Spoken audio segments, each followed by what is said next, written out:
ನೀವು ಕುಮಾರಸ್ವಾಮಿ ಅವರು 60% ಆರೋಪ ಮಾಡಿದ್ದಾರೆ, ಸಾಕಷ್ಟು ಸದ್ದು ಮಾಡ್ತಾ ಇದೆ ಇದು 60% ಕುಮಾರಸ್ವಾಮಿ ಕುಮಾರಸ್ವಾಮಿ ಅವರು. ಇದು 60% ಸರ್ಕಾರ ಕಮಿಷನ್ ವಿಧಾನಸಭೆಯಲ್ಲಿ ಕೂತ್ಕೊಂಡು ಸಚಿವರು ಕಮಿಷನ್ ತಗೊಳ್ತಾ ಇದ್ದಾರೆ ನೇರವಾಗಿನೇ, ದಾಖಲೆ ಇದೆ ಅಂತಾರೆ ಅವರು. ಮಾನ್ಯ ಕುಮಾರಸ್ವಾಮಿ ಅವರು ಈ ರಾಜ್ಯದಲ್ಲಿ ಮುಖ್ಯಮಂತ್ರಿ ಆಗಿದ್ದಂಥವರು, ಕೇಂದ್ರದಲ್ಲಿ ಬಹಳ ಪ್ರಭಾವಿ ಖಾತೆಯನ್ನು ಹೊಂದಿರತಕ್ಕಂಥವರು. ಅವರು ಮಾತನಾಡಿದ್ದಾರೆ ಅಂದರೆ ನಾವೆಲ್ಲ ಅದನ್ನು ಸ್ವಲ್ಪ ಗಂಭೀರವಾಗಿ ತಗೊಳ್ತೇವೆ. 60% ಕಮಿಷನ್ ತಗೊಳ್ತಾ ಇದ್ದಾರೆ ಸರ್ಕಾರದಲ್ಲಿ ಅನ್ನೋ ಮಾತನ್ನೇನು ಅವ್ರು ಆಡಿದ್ದಾರೆ.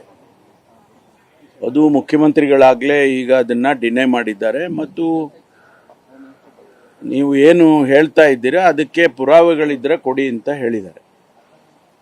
ನಾನು ಕೂಡ ಮಾನ್ಯ ಕುಮಾರಸ್ವಾಮಿ ಅವರಿಗೆ ಕೇಳೋದೇನು ಅಂದರೆ, ನಿಮ್ಮ ಹತ್ರ ಡಾಕ್ಯುಮೆಂಟ್ಸ್ ಇದ್ದರೆ ಅದನ್ನು ಕೊಡಿ. ಯಾರು ತಗೊಂಡಿದ್ದಾರೆ, ಯಾರು 60% ಕಮಿಷನ್ ತಗೊಂಡಿದ್ದಾರೆ ಅದನ್ನು ಎಕ್ಸಾಮಿನ್ ಮಾಡಿಸೋಣ, ತನಿಖೆ ಮಾಡಿಸೋಣ. ಮತ್ತು ಅವ್ರು ಯಾರು ತೊಗೊಂಡಿದ್ದಾರೆ ಒಂದು ವೇಳೆ ಪ್ರೂವ್ ಆದರೆ ಅವ್ರ ಮೇಲೆ ಕ್ರಮನೂ ತಗೊಳ್ಳೋಣ.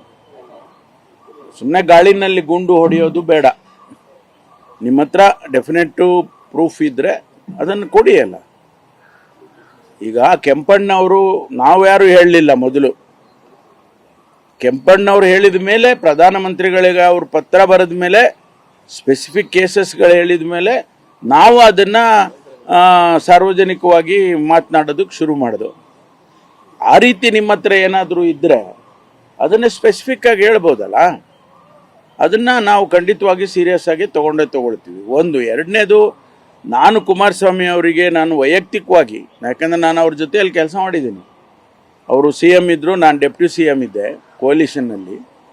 ನಾನು ಅವರಿಗೆ ಮನವಿ ಮಾಡೋದೇನಪ್ಪ ಅಂತ ಹೇಳಿದ್ರೆ, ರಾಜ್ಯಕ್ಕೆ ಯಾವುದಾದ್ರೂ ಒಂದು ದೊಡ್ಡ ಕೈಗಾರಿಕೆಯನ್ನು ತಗೊಂಡು ಬನ್ನಿ. ನೀವು ಕೈಗಾರಿಕಾ ಸಚಿವರು ಹೌದು, ಮತ್ತು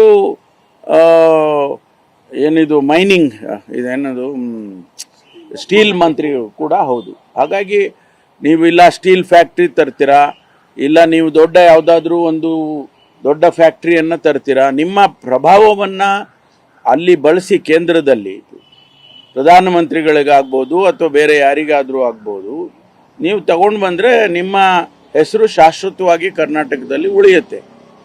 ಜೊತೆಗೆ ನಮ್ಮ ಏನು ಪೂರ್ವಜರು ಮಾಡಿದ್ದು, ವಿಶ್ವೇಶ್ವರಯ್ಯನವರು ಸ್ಥಾಪನೆ ಮಹಾರಾಜರಿಂದ ಪ್ರಭಾವಗೊಂಡು ಅವರು ಮಾಡಿದ್ದಂಥ ಭದ್ರಾವತಿ ಸ್ಟೀಲ್ಸ್ ಏನಿದೆ ಸೊರಗ್ತಾ ಇದೆ. ಇವತ್ತು ಅಲ್ಲಿ ಜನರಿಗೆ ಭಾಳ ಜನನ್ನ ಅವರು ತೆಗೆದುಹಾಕಿದ್ರು.